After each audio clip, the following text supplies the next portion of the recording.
이렇게 한번 정해봤습니다. 무엇을 자랑할 것인가? 무엇을 자랑할 것인가? 여러분들, 사람은 흔적을 남기려는 욕구가 있어요.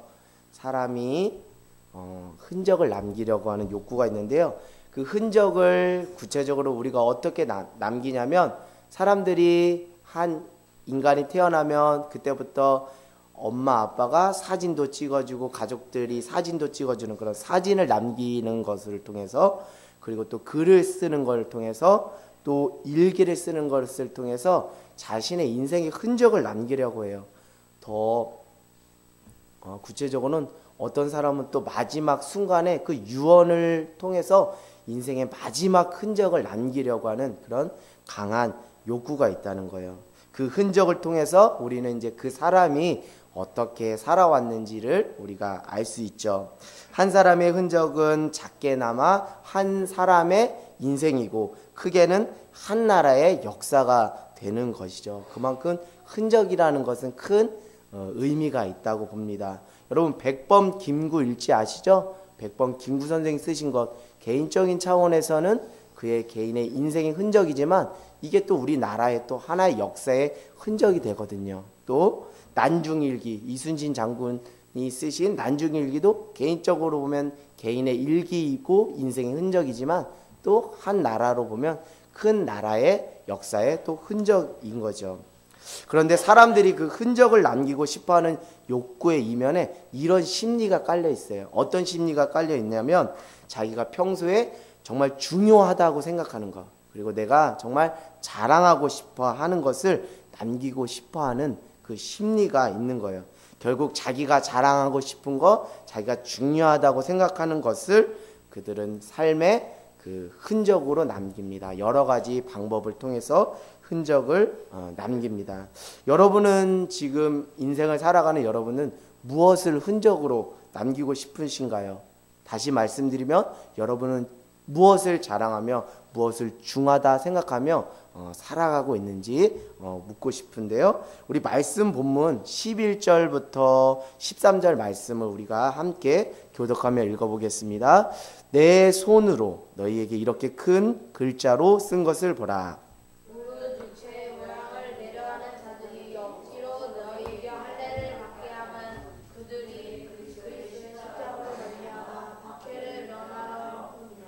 할례를 받는 그들이라도 스스로 율법을 지키지 아니하고 너희에게 할례를 받게 하려 하는 것은 그들이 너희의 육체로 자랑하려 함이라.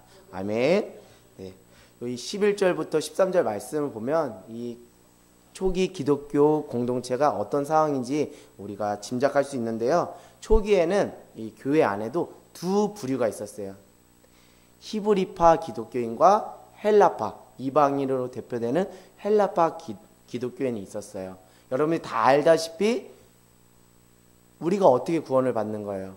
예수 그리스도를 믿는 믿음 안에서 구원을 받는 거예요. 근데 히브리파 기독교인들은 기독교를 믿기 이전에 무엇을 믿었던 자들입니까? 율법을 중시하는 유대교를 믿었던 사람들이에요. 그런데 이제 그들이 예수님을 만나고 예수님 영접하면서 기독교로 개종을 한 예수님을 따르는 사람들이었어요. 그러나 그들의 의식 속에는 여전히 유대교적, 그 율법적인 그 의식들이 아직도 남아 있어서 오직 의인은 믿음으로 말미암아 살리라. 예수 그리스도를 믿는 믿음 안에서만 구원받는다는 그 이신칭의 그 교리가 그들 안에 완전하게 자리 잡은 것이 아니라 믿음으로도 구원받지만 또 한편으로는 무엇을 지켜야 된다? 율법을 지켜야 된다. 그래서 율법으로 대표되는 게 뭐예요? 오늘 성경에 말하고 있듯이 할례거든요. 그래서 히브리파 기독교인들이 이방 헬라파 기독교인들에게 무엇 하기를 강요하는 거예요? 할례를 해라. 너희들이 오직 믿음으로 구원을 받지만 그것만 가지고 되는 게 아니야.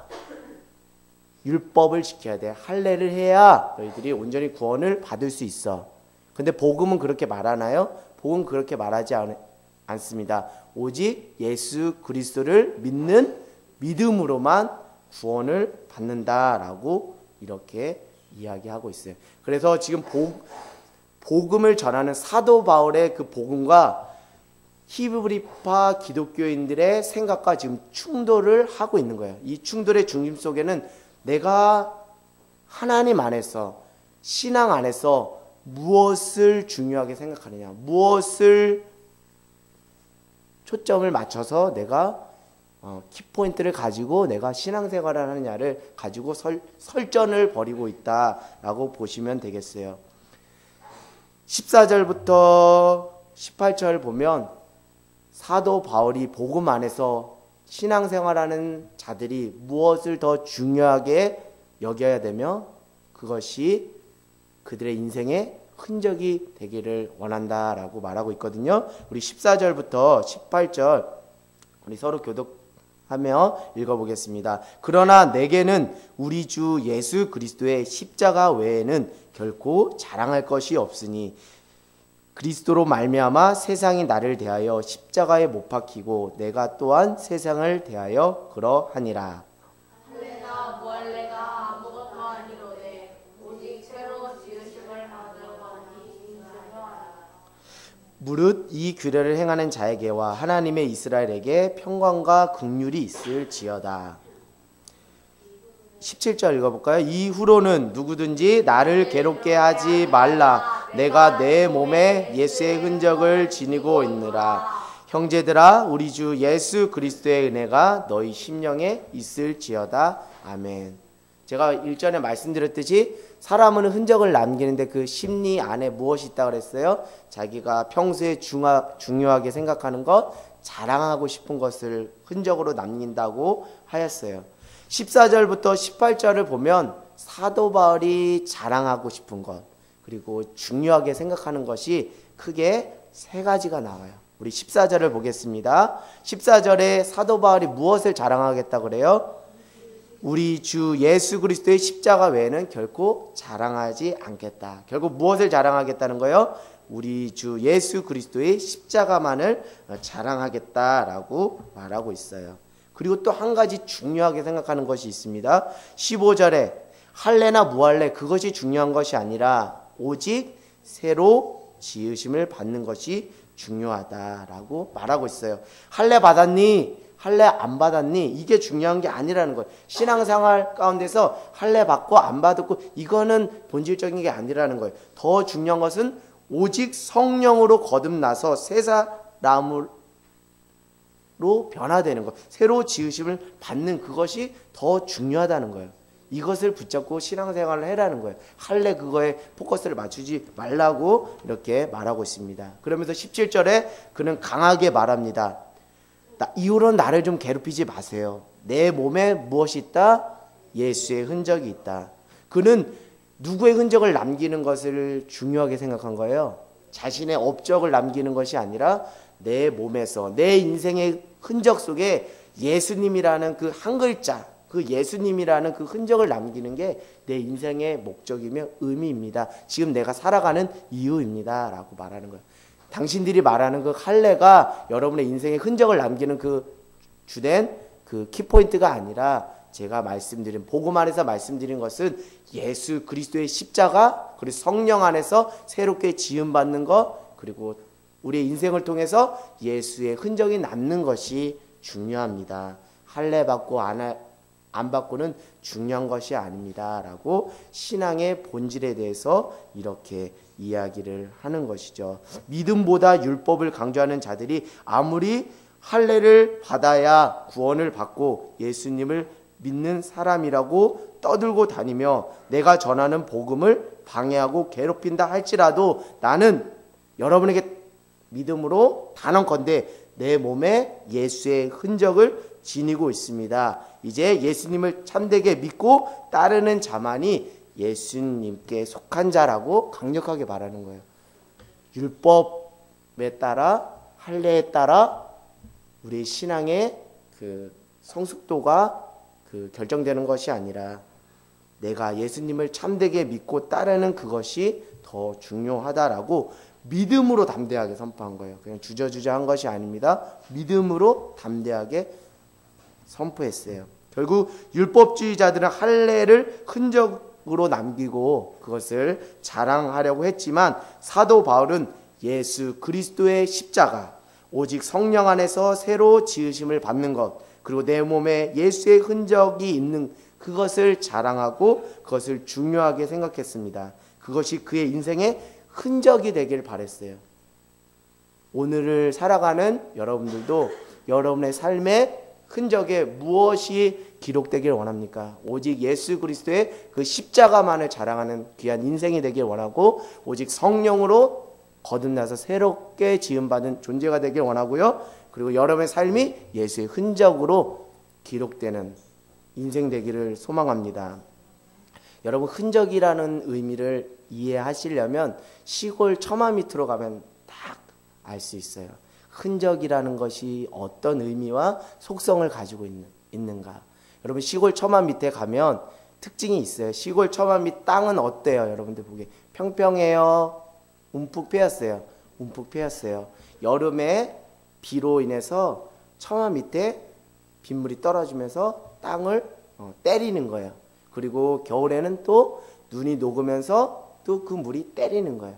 그러면서 때려서 그 평평했던 땅이 온폭 패이는 거예요. 여러분, 흔적이라는 것은 결국 단시간 내에 되는 거예요? 아닌 거죠. 수많은 시간과 세월의 훈련 속에서 그 흔적이라는 것이 남는 거예요. 여러분, 예수의 흔적을 지녔다. 사도 바울이 예수의 흔적을 지녔다라고 말할 때 그는 그냥 사람들에게 자기의 의견을 개진하고 선동하는 차원에서 말하는 게 아니에요. 내 몸에 예수의 흔적이 있다는 것은 내가 삶으로 그렇게 하루 이틀 산 것이 아니라 날마다 그렇게 살았다라고 삶으로 이야기하는 거예요. 여러분도 이런 고백을 하기를 간절히 소망합니다. 저는 자랑할 것 다른 거 없어요. 십자가밖에 자랑할 거 없고요. 오직 성령으로 거듭나는 것이 제 삶에 가장 중요하고요. 제 삶에 예수의 흔적이 남는 것이 저는 제 삶의 이유와 목적입니다. 라고 여러분, 그것을 고백하며 그것에 초점을 맞추며 믿음의 경주라는 귀한 인생이 되기를 원합니다. 그렇습니다. 한 사람의 인생 가운데 어떤 흔적을 남기기 위해서는 수많은 시간과 반복되는 훈련의 세월 속에서 끝까지 인내하고 끝까지 기다리는 그것이 필요한 거예요. 그럴 때 비로소 저 사람에게 흔적이 있다. 저 사람에게 예수의 흔적이 있다라고 말할 수 있는 거예요. 17절에 사도 바울이 내 몸에 예수의 흔적이 있다고 담대하게 믿음으로 선포할 수 있었던 것은 그가 그렇게 살았던 거예요. 수많은 시간과 반복되는 훈련의 세월 속에 철저히 자신을 모압해서 십자가에서 쳐서 복종하는 그 수많은 시간과 반복된 훈련의 시간이 있었기 때문에 내 몸에 예수의 흔적이 있고 나는 십자가만을 자랑한다라고 이렇게 말할 수 있는 거예요. 그리고 늘 성령님의 다루심을 받고 성령님께 순종함으로 날마다 그 새로워지고자 하는 그 몸부림의 과정이 있었기 때문에 그가 내 몸에 예수의 흔적이 있다라고 사도 바울이 믿음으로 담대하게 그들에게 맞서 선포할 수 있는 거예요. 그렇습니다. 예수님의 흔적을 지닌 사람은, 예수님의 흔적은 하루 이틀 만에 생기는 것이 아니죠. 십자가 앞에서 나 자신을 날마다 철저하게 쳐서 복종하고 매 순간 성령님과 동행하며 성령의 음성에 순종하는 삶이 쌓여서 비로소 내 안에 무엇이 생기는 거예요? 예수님의 흔적이 생기는 거예요. 여러분, 그 예수님의 흔적이 남는 귀한 인생이 되길 원하는데요. 간혹 가다가 신앙생활을 이렇게 하시는 분들도 있더라고요. 이렇게 되질 않기를 소망합니다. 예수님을 일회용처럼 쓰고 버리는 신앙생활을 하는 경우가 있어요. 예수님은 일회용 정도밖에 되는 분이 아니죠. 우리에게는 아주 절대적인 분이십니다. 우리에겐 생명이십니다. 또 그런데 어떻게 일회용처럼 신앙생활을 하냐면 이런 거예요. 내가 필요하면 쓰고 필요하지 않으면 버리는, 내가 필요하면 교회 가서 일회용이신 예수님을 사서 쓰고 또 버리는 거예요. 이것은 예수님을 철저히 나의 필요에 따라 선택하고 버리는 식의 신앙생활을 하는 것입니다. 왜 이렇게 나의 필요에 따라서 예수님을 일회용식으로 믿는 신앙생활이 될까요? 왜 그럴까요? 여기서 중요한 답을 우리가 찾을 수 있습니다. 여기서 우리의 신앙의 현주소를 우리가 발견할 수 있어요. 저는 이렇게 생각을 해요. 왜 사람들이 자신의 필요에 따라 예수님을 일회용처럼 선택했다가 버리는 이유가 무엇인지 말씀을 묵상하면서 그런 깨달음을 주셨어요. 그것은 철저히 내 자신이 죽을 수밖에 없는 죄인임을 깊이 깨닫지 못했기 때문인 거예요. 내가 철저히 한시도 주님의 사랑과 은혜가 없으면 살아갈 수 없는 연약한 죄인임을 스스로 깨닫고 인정하지 않기 때문에 내가 필요하면 예수님을 사서 쓰고 내가 필요 없으면 예수님을 버리는 일회용 예수님을 늘 찾고 사서 썼다 버렸다 하는 그 신앙인들의 병폐가 있다는 거예요. 그거 왜 그런 거예요? 내가 아직도 철저히 죄인이라는 걸 깨닫지 못하고 한시도 주님의 사랑과 은혜가 없이는 내가 살 수 없는 연약한 자라는 것을 스스로 시인하지 않는 거예요. 스스로 깨닫지 않는 거예요. 스스로 인정하지 않는 거예요. 그래서 예수님이 오늘도 하찮은 일회용 예수님이 되는 거예요. 여러분, 일회용 예수님을 만나는 사람에게 예수님의 흔적이 남을 수 있습니까? 남을 수가 없겠죠. 성령으로 새롭게 거듭난 사람은 어떤 사람이냐면 철저히 자기 자신이 죄인됨을 시인하고 인정하며 주님의 사랑과 은혜가 없으면 나는 한순간도 못 삽니다 라고 고백하는 그 심령의 그 가난한 자가 성령으로 거듭난 자의 특징이라는 거예요. 성령으로 거듭났다고 해서 죄를 안 짓고 퍼펙트하게 살아가는 것이 아니라 성령으로 거듭난 자는 그 죄로 인해 자기가 영혼이 오염되는 것에 대한 그 강한 저항심이 있다는 거예요. 죄에 대한 강한 저항심이 있다는 거예요. 그러나 성령으로 거듭나지 않은 사람은 죄를 져도 그 저항심이 없는 거예요. 죄로부터 내가 뛰쳐나가려고 하는 그 몸부림이 없는 거예요. 그러니까 또다시 그 더러운 오물 속에 내 몸을, 내 인생을 맡기는 거예요. 그러나 성령으로 거듭난 사람은 내가 죄인이고 오늘도 주님의 은혜와 사랑이 없으면 나는 한시도 살아갈 수 없는 자임을 스스로 자백하고 깨닫고 시인하고 인정하는 거예요. 그게 성령으로 거듭난 자입니다. 그런 자는 예수님을 일회용 예수님으로 모시지 않아요.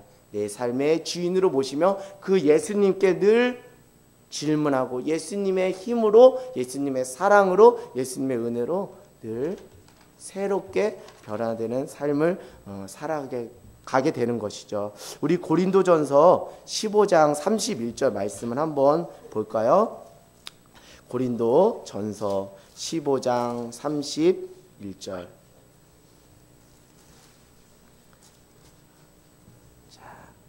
우리 고린도전서 15장 31절 말씀 함께 읽겠습니다. 시작. 형제들아, 내가 그리스도 예수 우리 주 안에서 가진 바 너희에 대한 나의 자랑을 두고 단언하노니 나는 날마다 죽노라. 아멘.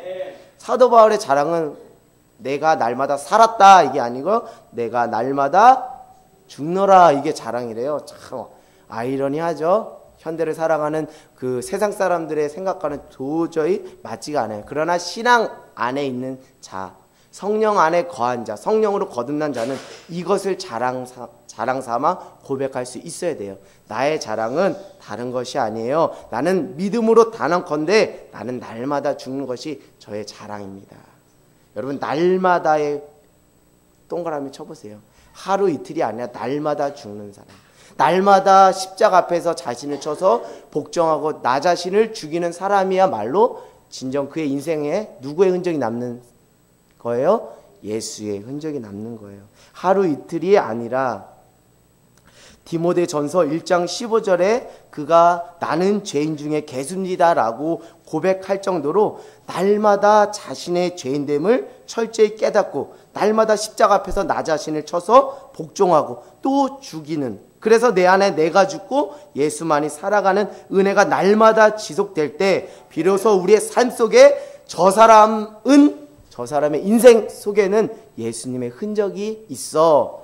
그리고 그렇게 살아가는 사람이 믿음으로 단언컨대 내 몸에 예수의 흔적이 있습니다 라고 말할 수 있는 거예요. 여러분 십자가를 붙잡고 십자가를 자랑하면서 성령님께 순종하면서 날마다 죽어지고 있습니까? 이것을 자랑하고 있습니까? 이렇게 날마다 살아가는 자에게 예수님의 흔적이 나타날 줄 믿습니다. 그렇습니다. 우리의 삶 속에 예수님의 흔적이 남기 위한 유일한 길은 다른 것이 아니에요. 그것은 내가 살아야 예수님의 흔적이 남는 것이 아니라 나는 죽을 수밖에 없는 죄인입니다. 나는 한시도 주님의 사랑과 은혜가 없으면 살아갈 수 없는 죄인입니다 라고 고백하고 깨닫는 것이 내 삶에 예수님의 흔적을 남기는 유일한 길임을 깨닫는 저와 여러분이 되길 원합니다. 그렇지 않으면 우리는 여전히 예수님을 일회용처럼 쓰고 버려서 도저히 더 이상 내 삶에 예수님의 흔적이 남지 않고 여전히 나 자신을 드러내고 자기 의에 빠져 사는 안타까운 인생이 될 거예요. 열심히 신앙생활을 했다고 생각했는데 그 인생의 그 말년의 평가가 저 사람을 보니 도무지 예수님이 보이지 않아 라면 그것처럼 안타깝고 비참한 인생이 어디 있겠어요. 그렇다면 예수님의 흔적을 지닌 사람은 구체적으로 삶 속에 어떤 흔적을 가지고 살아가는지, 어떤 흔적을 보여주며 살아가는지 우리 16절을 한번 읽어볼까요? 갈라디아서 6장 16절 말씀 한번 읽어보겠습니다. 갈라디아서 6장 16절. 자, 함께 읽겠습니다. 시작. 무릇 이 규례를 행하는 자에게와 하나님의 이스라엘에게 평강과 긍휼이 있을지어다. 할렐루야. 아멘. 예수님의 흔적을 지닌 사람은 그 삶 속의 열매로 무엇이 나타난다고요? 평강. 쉽게 말해 평안. 하나님이 주시는 그 평안과 그 영혼에 대한 그 불쌍한 마음인 긍휼이 그의 삶의 열매로 나타난다는 것. 뒤집어서 말씀드리면 그의 삶의 그 평안에 매는 줄로 그가 살아가고 있는지, 그리고 그가 영혼에 대한 안타까움과 긍휼함으로 살아가는지를 통해서 저 사람이 예수의 흔적을 가지고 살아가는지 아닌지를 우리가 뭐 할 수 있다? 판단할 수 있다라고 오늘 성경은 말하고 있습니다. 오늘 16절에 이렇게 말하고 있어요. 무릇 이 규례를 행하는 자에게와, 이 규례는 다른 것이 아니라 15절에 나와 있습니다. 할례나 무할례가 중요한 것이 아니라 오직 성령으로 거듭나서 새로 지으심을 받는 그것을 중요하게 생각하고 그것에 순종하여 행하는 자에게는 무엇이 열매를 맺는다고요? 평강과 긍휼이 열매를 맺는다는 것. 여러분, 예수의 흔적을 지닌 사람은 삶의 열매로 평강과 긍휼이 나타날 줄 믿습니다. 여러분 안에 평강이 있습니까? 환경과 조건을 따지지 않고 하나님께서 주시는, 하나님께서 부여하시는 그 평안이 여러분 안에 있어요. 그 평안에 매는 줄로 여러분 살아가고 있습니까? 평안에 매는 줄로 주장하고 관계를 맺고 있어요. 그 평안이 예수님의 흔적을